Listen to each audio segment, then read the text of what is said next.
Shemo, Exode, chapitre 16. Bible de Yehoshua à Machia.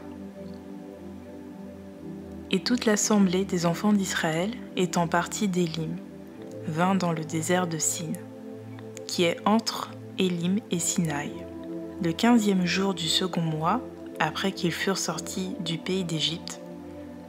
Et toute l'assemblée des enfants d'Israël murmura dans ce désert, contre Moshe et Aaron. Et les enfants d'Israël leur dirent, « Ah, pourquoi sommes-nous pas morts par la main de Yahweh dans le désert, quand nous étions assis près des pots de viande, et que nous mangions du pain à satiété? Car vous nous avez amenés dans ce désert pour faire mourir de faim toute cette assemblée. » Et Yahweh dit à Moshe, « Voici, je vais vous faire pleuvoir du pain pour vous depuis le ciel. Le peuple sortira et recueillera la chose jour par jour. Ainsi, je le mettrai à l'épreuve. Je verrai s'il marche ou non dans ma Torah. Mais qu'ils apprêtent au 6e jour ce qu'ils auront apporté, et qu'il y ait le double de ce qu'ils recueilleront chaque jour. » Moshe et Aaron dirent à tous les enfants d'Israël, « Ce soir, vous saurez que Yahweh vous a fait sortir du pays d'Égypte. Et au matin, vous verrez la gloire de Yahweh, parce qu'il a entendu vos murmures, qui sont contre Yahweh. Car qui sommes-nous pour que vous murmurez contre nous? » Et Moshe dit, « Yahweh vous donnera ce soir de la viande à manger, et au matin, du pain à satiété, parce que Yahweh entend vos murmures, que vous murmurez contre lui. Car que sommes-nous?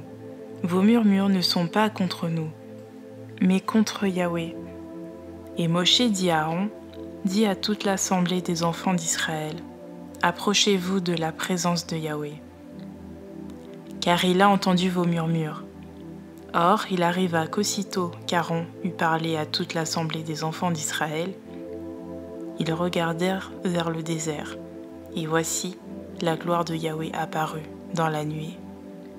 Et Yahweh parla à Moshe en disant, « J'ai entendu les murmures des enfants d'Israël, parle-leur et dis-leur.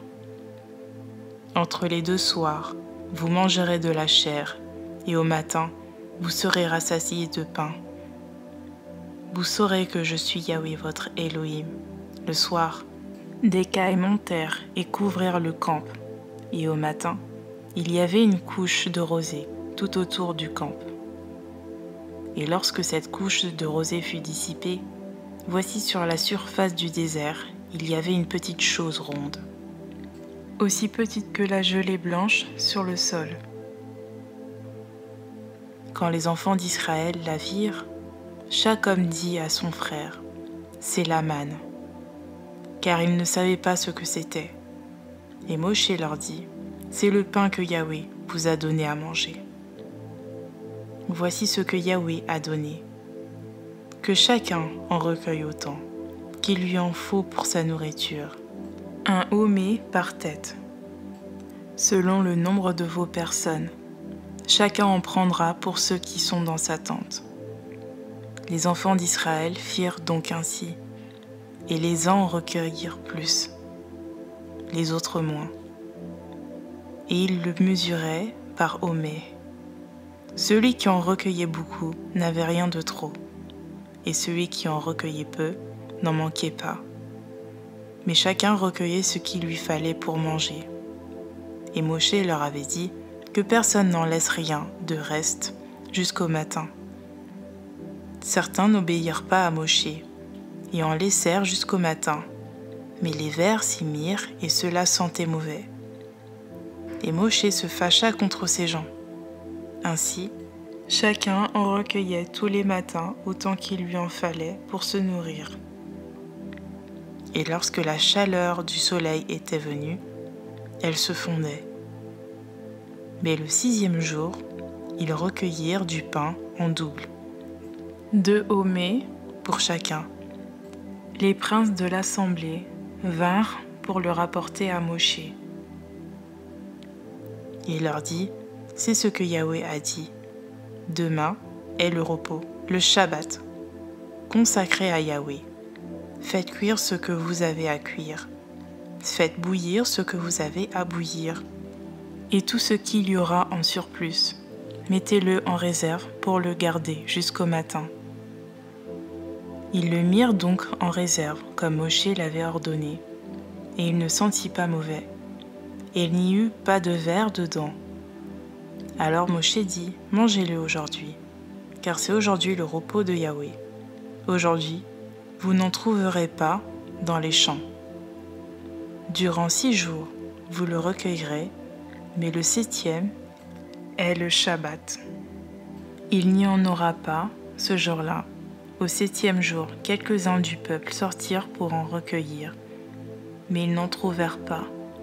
Yahweh dit à Moshe, « Jusqu'à quand refuserez-vous de garder mes commandements et ma Torah? Considérez que Yahweh vous a donné le Shabbat. C'est pourquoi il vous donne au 6e jour du pain pour 2 jours. Que chacun reste à sa place, et que personne ne sorte du lieu où il est le 7e jour. » Le peuple donc se reposa le 7e jour. La maison d'Israël appelait cela du nom de manne. Elle était comme de la semence de coriandre, blanche, et ayant le goût d'un gâteau au miel. Moshe dit, voici ce que Yahweh a ordonné, qu'on en remplisse un hommet pour le garder pour vos générations, afin qu'on voie le pain que je vous ai fait manger dans le désert, après vous avoir fait sortir du pays d'Égypte. Moshe dit à Aaron, prends un vase et mets-y un plein d'hommet de manne, et pose-le devant Yahweh, afin qu'il soit préservé pour vos générations. Comme Yahweh l'avait ordonné à Moshe, Aaron le posa devant le témoignage pour qu'il y soit préservé. Les enfants d'Israël mangèrent la manne durant 40 jours, jusqu'à leur arrivée dans un pays habité. Ils mangèrent la manne jusqu'à leur arrivée aux frontières du pays de Canaan. Or, un hommet est la 10e partie d'un épha. Shemo, Exode, chapitre 17, Bible de Yahushua Hamashia.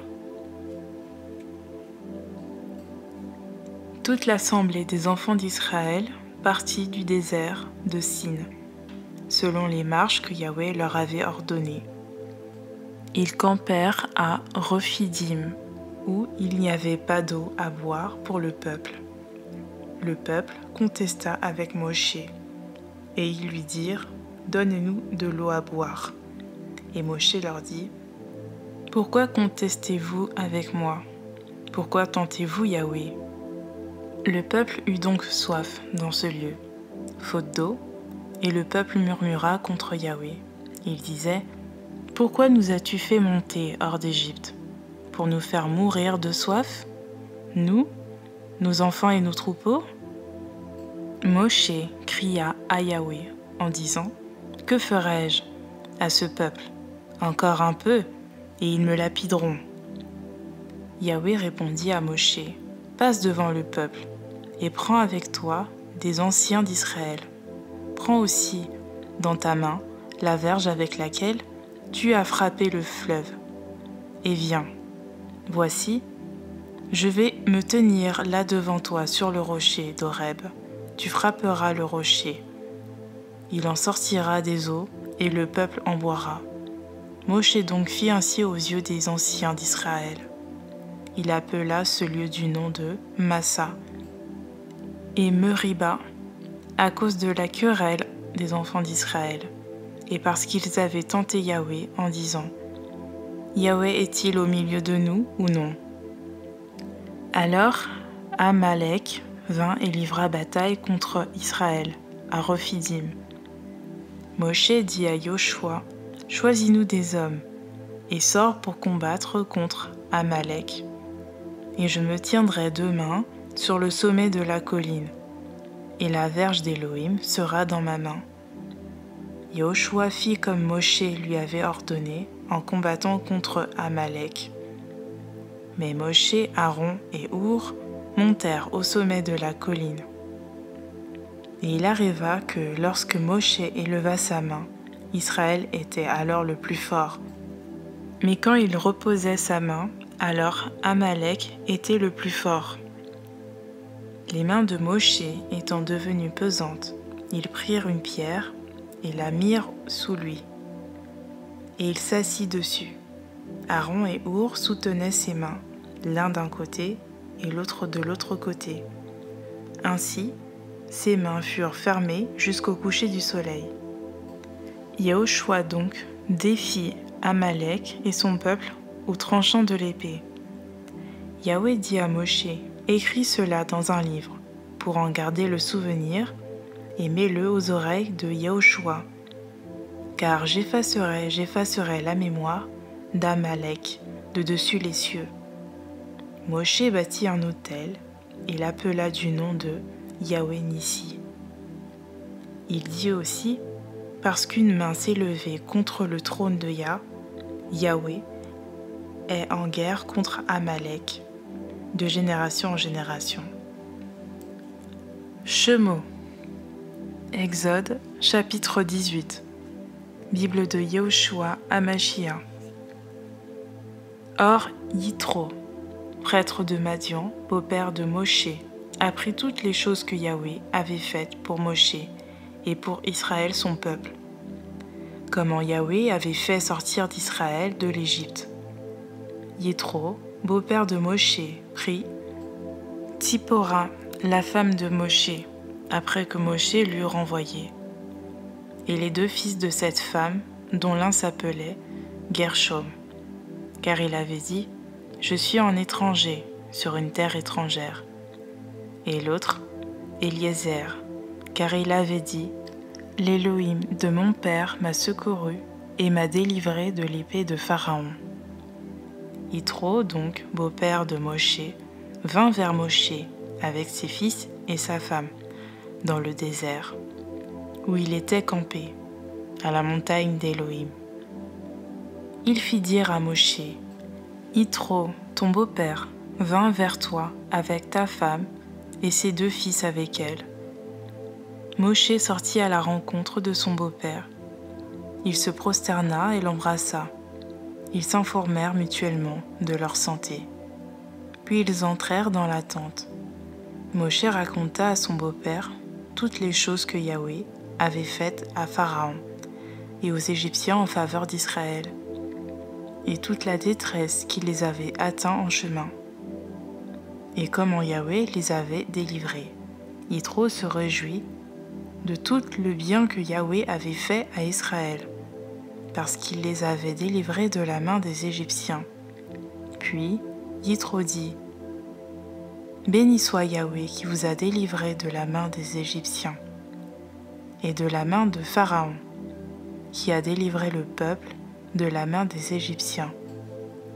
Je sais maintenant que Yahweh est le plus grand que tous les Elohim, car dans cette affaire, où ils ont agi avec orgueil, il a eu le dessus sur eux. » Yitro, beau-père de Moshe, apporta aussi un holocauste et des sacrifices pour les offrir à Elohim. Et Aaron et tous les anciens d'Israël vinrent pour manger du pain avec le beau-père de Moshe, dans la présence d'Elohim. Et il arriva le lendemain, comme Moshe siégeait pour juger le peuple, et que le peuple se tenait devant Moshe depuis le matin jusqu'au soir, que le beau-père de Moshe vit tout ce qu'il faisait au peuple. Et il lui dit, « Qu'est-ce que tu fais à l'égard de ce peuple? Pourquoi es-tu assis seul ?» Et tout le peuple se tint devant toi depuis le matin jusqu'au soir. Et Moshe répondit à son beau-père, « C'est que le peuple vint à moi pour consulter Elohim. Quand ils ont quelque cas, ils viennent vers moi. Je juge l'homme et son compagnon, et je leur fais connaître les ordonnances d'Elohim et sa Torah. » Mais le beau-père de Moshe lui dit, « La chose que tu fais n'est pas bonne. Tu te faneras, toi et ce peuple qui est avec toi. En effet, la chose est trop lourde pour toi. Tu ne pourras l'accomplir tout seul. Écoute donc ma voix Je te donne un conseil, et qu'Élohim soit avec toi. Sois pour ce peuple devant Élohim. Et introduis toi-même leur cas auprès d'Élohim. Enseigne-leur les ordonnances et la Torah. Fais-leur connaître la voie par laquelle ils auront à marcher et ce qu'ils auront à faire. Et regarde parmi tout le peuple des hommes talentueux, craignant Élohim. Des hommes de vérité, haïssant le gain injuste. Établis les chefs de milliers, chefs de centaines, chefs de cinquantaines et chefs de dizaines, et qu'ils jugent le peuple en tout temps. Mais qu'ils te présentent tous les cas importants et qu'ils jugent eux-mêmes tous les cas sans importance. Allège-toi et qu'ils les portent avec toi. Si tu fais cela et qu'Élohim te l'ordonne, tu pourras subsister et tout le peuple parviendra en paix à destination.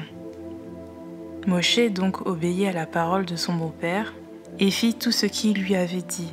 Ainsi, Moshe choisit parmi tout Israël des hommes talentueux et les établit chefs sur le peuple, chefs de milliers, chefs de centaines, chefs de cinquantaines et chefs de dizaines. Et il jugeait le peuple en tout temps. Il présentait à Moshe les cas difficiles et ils jugeaient eux-mêmes tous les cas sans importance.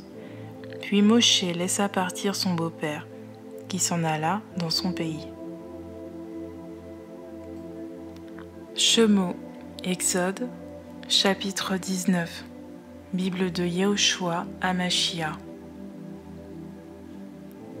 Au premier jour du 3e mois, après que les enfants d'Israël furent sortis du pays d'Égypte, en ce même jour-là, ils vinrent dans le désert de Sinaï. Étant donc partis de Rephidim, ils vinrent dans le désert de Sinaï et campèrent dans le désert. Et Israël campa vis-à-vis de la montagne. Et Moshe monta vers Élohim, car Yahweh l'avait appelé de la montagne pour lui dire : Tu parleras ainsi à la maison de Jacob, et tu annonceras ceci aux enfants d'Israël. Vous avez vu ce que j'ai fait aux Égyptiens, et comment je vous ai porté sur des ailes d'aigle, et vous ai amenés à moi. Maintenant donc, si vous obéissez à ma voix, et si vous gardez mon alliance, alors vous serez ma propriété parmi tous les peuples, car toute la terre est à moi. Et vous serez pour moi un royaume de prêtres et une nation sainte. Voilà les discours que tu tiendras aux enfants d'Israël. Puis Moshe vint et appela les anciens du peuple, et mit devant eux toutes ces paroles que Yahweh lui avait ordonnées. Et tout le peuple répondit d'un commun accord en disant : Nous ferons tout ce que Yahweh a dit. Et Moshe rapporta à Yahweh toutes les paroles du peuple. Et Yahweh dit à Moshe : Voici, je viendrai à toi dans une sombre nuée, afin que le peuple entende, quand je parlerai avec toi, et qu'ils aient foi en toi, aussi pour toujours. Alors Moshe rapporta à Yahweh les paroles du peuple. Yahweh dit à Moshe : Va-t'en vers le peuple, et sanctifie-le aujourd'hui, et demain, et qu'ils lavent leurs vêtements, et qu'ils soient tout prêts pour le 3e jour. Car au 3e jour, Yahweh descendra sur la montagne de Sinaï, à la vue de tout le peuple. Tu fixeras au peuple des limites tout autour et tu diras : Gardez-vous de monter sur la montagne et de toucher aucune de ses extrémités. Quiconque touchera la montagne mourra, il mourra. On ne mettra pas la main sur lui, mais il sera lapidé. Il sera lapidé ou percé de flèches. Soit bête, soit homme, il ne vivra pas. Quand la corne de bélier sonnera, ils monteront vers la montagne. Et Moshe descendit de la montagne vers le peuple, et sanctifia le peuple. Et ils lavèrent leurs vêtements. Et il dit au peuple : Soyez tous prêts pour le 3e jour, et ne vous approchez pas de vos femmes. Et le 3e jour au matin, il y eut des tonnerres et des éclairs et une grosse nuée sur la montagne, avec un très fort son de chauffard. Et tout le peuple dans le camp fut effrayé. Alors Moshe fit sortir le peuple du camp pour aller au-devant d'Élohim. Et ils s'arrêtèrent au pied de la montagne. Or le mont Sinaï était tout couvert de fumée, parce que Yahweh y était descendu en feu. Et sa fumée montait comme la fumée d'une fournaise. Toute la montagne tremblait beaucoup. Et comme le son du chauffard se renforçait de plus en plus, Moshe parlait, et Élohim lui répondait par une voix. Ainsi Yahweh descendit sur la montagne de Sinaï, au sommet de la montagne. Yahweh appela Moshe au sommet de la montagne, et Moshe y monta. Yahweh dit à Moshe, « Descends et avertis le peuple de ne pas se précipiter vers Yahweh, afin de regarder, de peur qu'un grand nombre d'entre eux ne périssent, et que les prêtres qui s'approchent de Yahweh se sanctifient aussi, de peur que Yahweh ne les brise. » Et Moshe dit à Yahweh, « Le peuple ne pourra pas monter sur la montagne de Sinaï, car tu nous as toi-même avertis en disant, « Fixe des limites autour de la montagne et sanctifie-la. » Et Yahweh lui dit, « Va, descends, et tu monteras, toi et Aaron avec toi. Quant aux prêtres et au peuple, qu'ils ne se précipitent pas pour monter vers Yahweh, de peur qu'il ne les brise. » Moshe descendit donc vers le peuple et lui dit ces choses. Shemo, Exode, chapitre 20, Bible de Yehoshua Amashia. Alors Élohim prononça toutes ces paroles en disant, « Je suis Yahweh ton Élohim, qui t'ai fait sortir du pays d'Égypte, de la maison des esclaves. Tu n'auras pas d'autre Élohim devant ma face. Tu ne te feras pas d'image taillée, ni aucune ressemblance des choses qui sont là-haut aux cieux, ni ici-bas sur la terre, ni dans les eaux sous la terre. Tu ne te prosterneras pas devant elles, et tu ne les serviras pas, car je suis Yahweh ton Élohim. Le El jaloux, qui punit l'iniquité des pères sur les fils jusqu'à la 3e et à la 4e génération de ceux qui me haïssent, et qui fait miséricorde jusqu'à 1000 générations à ceux qui m'aiment et qui gardent mes commandements. Tu ne prendras pas le nom de Yahweh ton Élohim en vain, car Yahweh ne tiendra pas pour innocent celui qui aura pris son nom en vain. Souviens-toi du jour du repos pour le sanctifier. Tu travailleras 6 jours.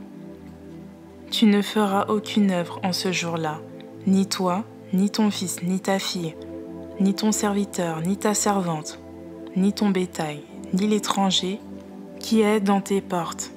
Car en 6 jours, Yahweh a fait les cieux, la terre, la mer, et tout ce qui est en eux, et s'est reposé le 7e jour. C'est pourquoi Yahweh a béni le jour du repos, et l'a sanctifié. Honore ton père et ta mère, afin que tes jours soient prolongés sur la terre, que Yahweh ton Élohim te donne. Tu n'assassineras pas, tu ne commettras pas d'adultère, tu ne voleras pas, tu ne diras pas de faux témoignages contre ton prochain. Tu ne convoiteras pas la maison de ton prochain, tu ne convoiteras pas la femme de ton prochain, ni son serviteur, ni sa servante, ni son bœuf, ni son âne, ni aucune chose qui soit à ton prochain. » Or tout le peuple apercevait les tonnerres, les éclairs, le son du chauffard et la montagne fumante. Et le peuple voyant cela tremblait et se tenait loin. Et ils dirent à Moshe, « Parle, toi avec nous, et nous t'écouterons, mais qu'Élohim ne parle pas avec nous, de peur que nous ne mourions. » Et Moshe dit au peuple, « N'ayez pas peur, car Élohim est venu pour vous éprouver, afin que sa crainte soit devant vous, et que vous ne péchiez pas. » Le peuple donc se tint loin. Mais Moshe s'approcha des ténèbres épaisses, où était Élohim. Et Yahweh dit à Moshe, tu diras ainsi aux enfants d'Israël, vous avez vu que je vous ai parlé depuis les cieux. Vous ne ferez pas à côté de moi des Elohim en argent, ni des Elohim en or. Vous n'en ferez pas pour vous. Tu me feras un autel de terre, sur lequel tu sanctifieras tes holocaustes et tes offrandes de paix, ton menu et ton gros bétail, en quelque lieu que ce soit, où je rappellerai mon nom. Je viendrai à toi, et je te bénirai.